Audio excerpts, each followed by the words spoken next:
बिस्मिल्लाहिर्रहमानिर्रहीम। आज का हमारा टॉपिक इम्पॉर्टेंस ऑफ बैक्टीरिया है।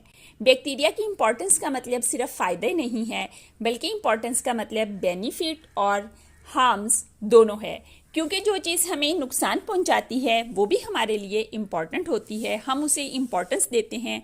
किस तरह से इम्पॉर्टेंस देते हैं? हम उससे बचने की कोशिश करते हैं, हम उससे बचने के लिए मुख्तलिफ मेथड्स अपनाते हैं, उसकी मेडिसिन के बारे में बात करते हैं, एंटीबायोटिक्स या जो भी उसका मेथड होगा, ये सारी चीज़ें हम उसके बारे में भी डिस्कस करते हैं। जैसे कि कोविड, ये हमें फ़ायदा नहीं देता बल्कि इसने नुकसान दिया, लेकिन ये कितना इम्पॉर्टेंट बन गया था जब ये डिजीज़ फैलाने लगा था। हम बेनिफिशियल बैक्टीरिया देखते हैं कि वो बैक्टीरिया जो कि हमें फ़ायदा देते हैं।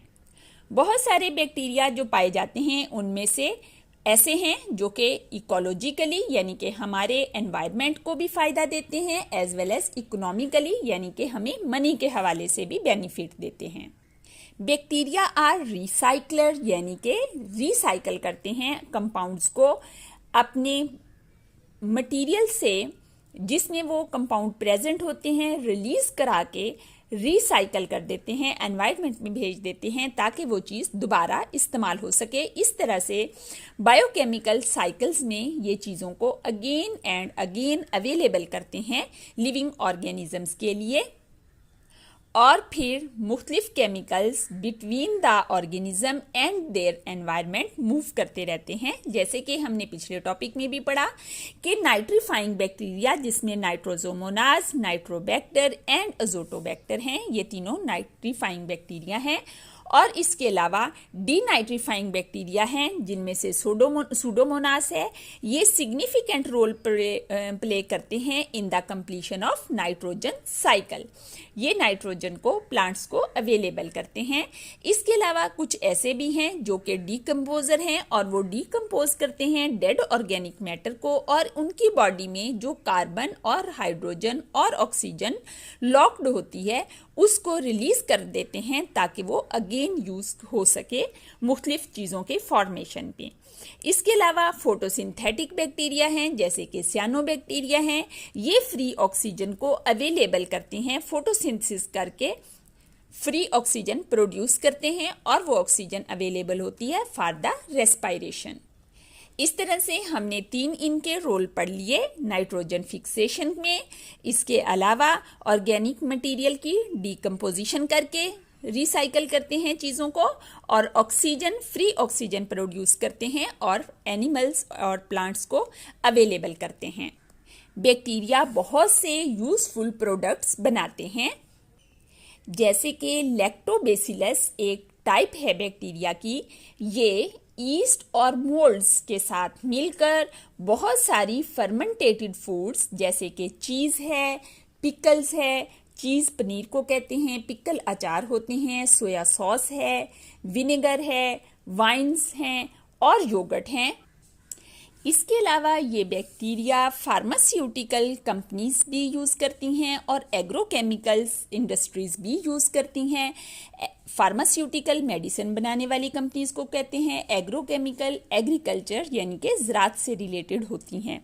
वो इन बैक्टीरिया को यूज़ करके इम्पॉर्टेंट केमिकल्स की प्रोडक्शन करवाते हैं। इसमें से कुछ बैक्टीरिया एंटीबायोटिक्स बनाने के लिए भी यूज़ होते हैं, और कुछ commercial preparation of animal skin for making leather goods involve the use of bacteria. Leather की प्रोडक्शन के लिए भी कुछ बैक्टीरिया यूज़ होते हैं जो कि स्किन को लेदर में कन्वर्ट करते हैं। जब एनिमल्स की स्किन उतार ली जाती है तो वो जस्ट एक स्किन होती है, फिर एक प्रोसेस होता है जिससे स्किन को लेदर में कन्वर्ट किया जाता है। तो स्किन को लेदर में कन्वर्ट करने के लिए भी कुछ बैक्टीरिया यूज़ होते हैं, और इस तरह से ये बैक्टीरिया हमारी हेल्प करते हैं इंडस्ट्री में। तो ये कौन कौन सी चीज़ें बनाने में हमारी हेल्प कर रहे हैं? ये फर्मेंटेड फूड बनाने में हेल्प कर रहे हैं, ये फार्मास्यूटिकल कंपनी और एग्रोकेमिकल कंपनीज में इस्तेमाल हो रहे हैं, ये एंटीबायोटिक्स बनाने में इस्तेमाल हो रहे हैं, ये लेदर की गुड्स बनाने में भी इस्तेमाल हो रहे हैं। बैक्टीरिया एनवायरमेंटल क्लीनर भी हैं। नेचुरली हमारे एनवायरनमेंट में जो मटेरियल प्रेजेंट होते हैं, इनको जो डेड मटेरियल, जो डिकम्पोज्ड मटेरियल, ख़राब मटेरियल प्रेजेंट होते हैं, इनको बैक्टीरिया और फंजाई, ये दोनों ही डीकम्पोज कर देते हैं और हमारे एनवायरनमेंट को क्लीन कर देते हैं। तो ये नेचुरली भी डीकम्पोजर का काम करते हैं और हम खुद भी इनको यूज़ करके अपने एनवायरनमेंट को क्लीन कर सकते हैं। जैसे कि हम अपने सिटी का सीवेज यानी कि जो गटर्स का सिस्टम है उसका वाटर उसको क्लीन कर सकते हैं हार्मलेस प्रोडक्ट से बाय यूजिंग सच बैक्टीरिया। इसके अलावा चूंकि ये बैक्टीरिया, इनमें से कुछ ऐसे भी हैं जो कि पेट्रोलियम में पाए जाने वाले हाइड्रोकार्बन्स को डाइजेस्ट कर सकते हैं। तो ये जब ऑयल स्पिल हो जाता है समंदरों के जरिए से हम पेट्रोलियम को एक एरिया से दूसरे एरिया में ट्रांसफर करते हैं। अगर इस दौरान जो टैंकर हैं उनमें कोई सुराख हो जाता है तो वहां से ऑयल स्पिल कर जाता है, यानी कि लीक कर जाता है और समंदर के पानी को पॉल्यूट कर देता है, जिसकी वजह से समंदरों में पाए जाने वाले एनिमल्स की डेथ हो सकती है। तो इस ऑयल को क्लीन करना बहुत ज़रूरी होता है। अब इसको क्लीन करने के लिए ऐसे बैक्टीरिया जो कि इन हाइड्रोकार्बन्स को जो ऑयल में पाए जाते हैं ईट करते हैं, इनको इंट्रोड्यूस करवाया जाता है। वो इस ऑयल को ईट कर लेते हैं और इस तरह से वाटर क्लीन हो जाता है। Bacteria are also used for the bio remediation of industrial toxic waste. Industries जो टॉक्सिक वेस्ट प्रोड्यूस करती हैं वो भी वाटर में डाल दिया जाता है या एयर में रिलीज कर दिया जाता है, जो कि एयर और वाटर को पॉल्यूट करता है। तो इस एयर और वाटर को पोल्यूशन से बचाने के लिए हम इस मटेरियल को क्लीन करके एयर और वाटर में डालते हैं और इस क्लीनिंग के लिए भी बैक्टीरिया यूज होते हैं। तो स्टूडेंट्स, बैक्टीरिया एनवायरमेंटल क्लीनर के तौर पर भी इस्तेमाल होते हैं और ये सीवेज की डीकम्पोजिशन में, ये हाइड्रोकार्बन्स प्रेजेंट इन पेट्रोलियम को रिमूव करने के लिए जो कि ऑयल स्पिल की फॉर्म में प्रेजेंट होते हैं, और ये bio remediation of industrial toxic waste को ख़त्म करने के लिए यानी कि एनवायरनमेंट को क्लीन करने के लिए इस्तेमाल होते हैं। बायो रेमिडिएशन वो रेमिडिएशन है, वो ट्रीटमेंट है जिसमें कोई लिविंग ऑर्गेनिज्म इस्तेमाल होते हैं रेमेडी करने के लिए, इलाज करने के लिए, किसी भी किस्म की चीज़ को ट्रीट करने के लिए। तो बैक्टीरिया चूंकि लिविंग ऑर्गेनिज्म हैं, इनके यूज से हम इंडस्ट्रियल वेस्ट को ख़त्म कर रहे हैं यानी कि एनवायरनमेंट क्लीनिंग कर रहे हैं। तो इस वजह से इस प्रोसेस को बायो रेमिडिएशन कहा जाता है। कुछ बैक्टीरिया ऐसे हैं जो कि पेस्टिसाइड के तौर पर इस्तेमाल होते हैं, इनको बायोपेस्टिसाइड्स कहते हैं। पेस्टिसाइड क्या चीज़ होती है? पेस्ट को किल करने वाली। पेस्ट वो चीज़ है जो कि अटैक करती है किसी भी लिविंग ऑर्गेनिज्म में और उस पर डिजीज या कोई प्रॉब्लम काज करती है, उसको हम पेस्ट कहते हैं। और साइड का लफ्ज होता है इस्तेमाल किल करने के लिए। पेस्ट को किल करने वाली चीज को पेस्टिसाइड कहा जाता है। जैसे प्लांट्स के ऊपर पेस्टिसाइड का स्प्रे करते हैं प्लांट्स के पेस्ट को किल करने के लिए। तो ये बायोपेस्टिसाइड, चूंकि ये living organism as a pesticide इस्तेमाल हो रहे हैं तो इसलिए इनको बायोपेस्टिसाइड कहते हैं। तो कुछ बैक्टीरिया एज अ बायोपेस्टिसाइड भी इस्तेमाल होते हैं। एज अ बायोपेस्टिसाइड इस्तेमाल होने वाले बैक्टीरिया की एग्जाम्पल बेसिलस थेरेंजेंसिस है, जो कि एक ग्राम पॉजिटिव बैक्टीरिया है और ये सॉइल के अंदर रहने वाला बैक्टीरियम है। These biopesticides are environmentally friendly and have little or no effect on humans, wildlife, pollinators and most other beneficial insects. यानी कि ये पेस्ट के ऊपर अटैक करके पेस्ट को तो किल कर देते हैं, लेकिन ये एनवायरमेंटल फ्रेंडली है। एनवायरमेंट में पाए जाने वाले ऑर्गेनिज्म यानी कि ह्यूमंस, वाइल्ड लाइफ जो जंगली जानवर वगैरह हैं और प्लांट्स हैं, पोलिनेटर्स जो पोलिनेशन काज करते हैं जिसकी वजह से प्लांट्स पर फल लगता है, और बहुत सारे बेनिफिशियल इंसेक्ट्स जो कि प्लांट्स के लिए फायदेमंद होते हैं, उनको ये नुकसान नहीं पहुंचाते। बायोपेस्टिसाइड के अलावा जो पेस्टिसाइड्स होती हैं वो केमिकल्स होते हैं, और केमिकल्स प्लांट्स के ऊपर से पेस्ट को तो किल करते ही हैं, लेकिन वो कुछ ना कुछ मिकदार में फूड के अंदर भी चले जाते हैं, और ऐसी फूड जब हम खाते हैं तो ये केमिकल्स हमारी बॉडी में जाके हमें नुकसान पहुंचाते हैं। अगरचे इनकी तादाद बहुत कम होती है, ये फौरी तौर पर नुकसान नहीं पहुंचाते, लेकिन इनका कॉन्टिन्यूस इस्तेमाल हमारी बॉडी के अंदर केमिकल्स की मिकदार को आहिस्ता आहिस्ता बढ़ाता जाता है, जो कि बॉडी के लिए नुकसानदेह साबित होता है। तो बैक्टीरिया के इस्तेमाल से हम इन केमिकल पेस्टिसाइड्स को रोक सकते हैं और इस तरीके से हम सेफली वेजिटेबल्स और फूड को इस्तेमाल कर सकते हैं। कुछ बैक्टीरिया रिसर्च एंड टेक्नोलॉजी में भी इस्तेमाल होते हैं और इस तरह से ये हमारी हेल्प करते हैं, जैसे कि मोलेकुलर बायोलॉजी में, जेनेटिक्स में और बायोकेमिस्ट्री में बैक्टीरिया का इस्तेमाल किया जाता है। साइंटिस्ट इन बैक्टीरिया के जरिए म्यूटेशन के इफेक्ट को स्टडी करते हैं। एक्चुअली करते क्या हैं, वो बैक्टीरियल डीएनए में म्यूटेशन काज कर देते हैं और फिर देखते हैं कि इस म्यूटेशन के रिजल्ट में क्या कैरेक्टरिस्टिक्स प्रोड्यूस होती हैं, क्या ये म्यूटेशन फ़ायदेमंद है या नुकसानदेह है। अगर वो म्यूटेशन फ़ायदेमंद होती है तो फर्दर उन जीन्स को हम इस्तेमाल कर लेते हैं अपने बेनिफिट के लिए। तो इस तरीके से ये साइंटिस्ट इन बैक्टीरिया को एज आ एक्सपेरिमेंटल ऑर्गेनिज्म यूज़ करके हमारी बेहतरी के लिए मुख्तलिफ काम करते हैं।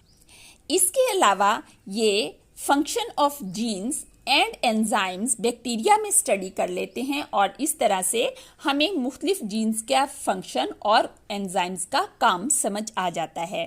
This knowledge is applied to study the same genes and enzymes in more complex organism. जैसे ह्यूमन बीइंग में पाए जाने वाले जीन्स हैं, ह्यूमन बीइंग में स्टडी करने की बजाय बैक्टीरिया में भी वो जीन्स अगर पाए जाते हैं तो वहाँ पे स्टडी कर लिए जाते हैं और फिर उस स्टडी को ह्यूमन बीइंग में अप्लाई कर लिया जाता है। इसके अलावा ह्यूमन बीइंग के अंदर पाए जाने वाले जीन्स को बैक्टीरिया के अंदर इंसर्ट कर दिया जाता है तो बैक्टीरिया ह्यूमन बीइंग वाली प्रोडक्ट प्रोड्यूस करने लग जाते हैं। इस तरीके से वो प्रोडक्ट्स जो हमें चाहिए किसी मकसद के लिए वो हम बैक्टीरिया से प्रोड्यूस करवा लेते हैं। जैसे कि थेराप्यूटिक प्रोटीन्स हैं। थेराप्यूटिक प्रोटीन वो प्रोटीन्स हैं जो कि किसी थेरापी में, किसी इलाज में इस्तेमाल होती हैं। जैसे कि इंसुलिन जो कि शुगर के इलाज में इस्तेमाल होती है, ग्रोथ हार्मोन्स जो ग्रोथ को इंक्रीज करने के लिए इस्तेमाल होती हैं और एंटीबॉडीज जो कि मुख्तलिफ डिजीजेस में इस्तेमाल होती हैं। तो इस तरीके से ये तमाम प्रोडक्ट्स बैक्टीरिया के अंदर ह्यूमन के जीन्स डाल के बैक्टीरिया से प्रोड्यूस करवा ली जाती हैं और फिर ह्यूमंस में इस्तेमाल की जाती हैं। इसी टॉपिक में हम नेक्स्ट नॉर्मल फ्लोरा को भी पढ़ लेते हैं। नॉर्मल फ्लोरा क्या होता है? ह्यूमन बीइंग के या मुख्तलिफ हेल्दी एनिमल्स के इंटरनल टिश्यूज़, जैसे कि ब्लड एक इंटरनल टिश्यू है, ब्रेन इंटरनल टिश्यू है, मसल इंटरनल टिश्यू है। इन टिश्यूज़ के अंदर नॉर्मल हालात में भी हर एक में माइक्रो ऑर्गेनिजम्स पाए जाते हैं। इन माइक्रो ऑर्गेनिजम्स को जो कि लिविंग ऑर्गेनिज्म की बॉडी के अंदर पाए जाते हैं हम नॉर्मल फ्लोरा कहते हैं, क्योंकि ये नॉर्मली लिविंग ऑर्गेनिज्म की बॉडी में पाए जाते हैं। ना सिर्फ बॉडी के अंदर बल्कि बॉडी के ऊपर, जैसे कि स्किन है, जैसे कि म्यूकस मेम्ब्रेन्स हैं। म्यूकस मेम्ब्रेन हमारी आईज के अंदर, हमारे नोज के अंदर, हमारे माउथ के अंदर प्रेजेंट होती हैं। ये भी एनवायरनमेंट में, ये स्किन और म्यूकस मेम्ब्रेन्स भी एनवायरनमेंट में पाए जाने वाले बैक्टीरिया के साथ इन कांटेक्ट होती हैं और ये बैक्टीरिया इन एरियाज पर कॉलोनाइज्ड हो जाते हैं, यानी कि अपनी कॉलोनी बना लेते हैं। तो ये बैक्टीरिया जो कि रेगुलरली पाए जाते हैं बॉडी के किसी भी अनाटॉमिकल साइट पर, इनको हम बॉडी का नॉर्मल फ्लोरा कहते हैं। ह्यूमन के नॉर्मल फ्लोरा में बैक्टीरिया पाए जाते हैं, कुछ फंजाई हैं और कुछ प्रोटिस्ट हैं। इसके अलावा मैथोजेनिक आर्किया भी पाए जाते हैं। Bacteria are the most numerous and obvious microbial compounds of normal flora. Normal flora में बहुत सारी चीज़ें पाई जाती हैं, लेकिन उसमें से सबसे ज़्यादा जो हैं ये बैक्टीरिया पाए जाते हैं। हम नॉर्मल फ्लोरा बेनिफिशियल बैक्टीरिया में पढ़ रहे हैं, इसका मतलब है कि ये भी फ़ायदा देने वाली चीज़ें हैं। और अब हम देखते हैं कि इनकी इंपॉर्टेंस क्या है, ये किस तरीके से बेनिफिशियल हैं ह्यूमन बीइंग के लिए। नॉर्मल फ्लोरा का ह्यूमन बीइंग के साथ जो रिलेशन है वो म्यूचुअलिस्टिक रिलेशन है। म्यूचुअलिस्टिक रिलेशनशिप वो होता है जिसमें दोनों को ही बोथ गेट बेनिफिट, दोनों को ही बेनिफिट होता है, यानी कि बैक्टीरिया को भी बेनिफिट होता है और ह्यूमन बीइंग को भी बेनिफिट होता है। दोनों एक दूसरे से फ़ायदा हासिल करते हैं और एक दूसरे को नुकसान नहीं पहुंचाते। दोनों को कैसे फायदा होता है, पहले हम प्लांट्स को देखते हैं कि बैक्टीरिया को देखते हैं कि उनको क्या फायदा होता है। तो बैक्टीरिया को न्यूट्रिएंट्स मिल जाते हैं ह्यूमन बींग से, एक स्टेबल एनवायरनमेंट मिल जाता है, कांस्टेंट टेम्परेचर मिल जाता है, प्रोटेक्शन मिलती है ह्यूमन बींग की बॉडी के अंदर, और ट्रांसपोर्ट मिलती है, वो एक जगह से दूसरी जगह चले जाते हैं थ्रू ह्यूमन बींग। तो इस तरह से ये बेनिफिट हासिल करते हैं। बदले में ये ह्यूमन बींग को कौन कौन से बेनिफिट्स देते हैं, तो सबसे पहला बेनिफिट है सिंथेसिस ऑफ विटामिन्स। बहुत सारे बैक्टीरिया जो कि एलिमेंट्री कैनाल के अंदर रहते हैं, ये विटामिन्स प्रोड्यूस करते हैं। ये किस तरीके से विटामिन प्रोड्यूस करते हैं, दे एक्सक्रीट विटामिन्स, यानी कि ये विटामिन्स को पैदा करते हैं which are in excess of their needs. ये खुद विटामिन्स बनाते हैं, अपनी ज़रूरत पूरी करते हैं, और जो एक्स्ट्रा विटामिन्स होते हैं उनको एक्सक्रीट कर देते हैं। एक्सक्रीट करने का मतलब होता है खारिज कर देते हैं, ये अपने सेल में से उनको खारिज कर देते हैं, और इस तरीके से ये ह्यूमन बींग के अंदर आ जाते हैं और उनको फ़ायदा पहुंचाते हैं। ये एलिमेंट्री कैनाल में प्रोड्यूस हुए होते हैं, यहाँ से ये बॉडी के मुख्तलिफ पार्ट्स में डिस्ट्रीब्यूट हो जाते हैं ये विटामिन्स।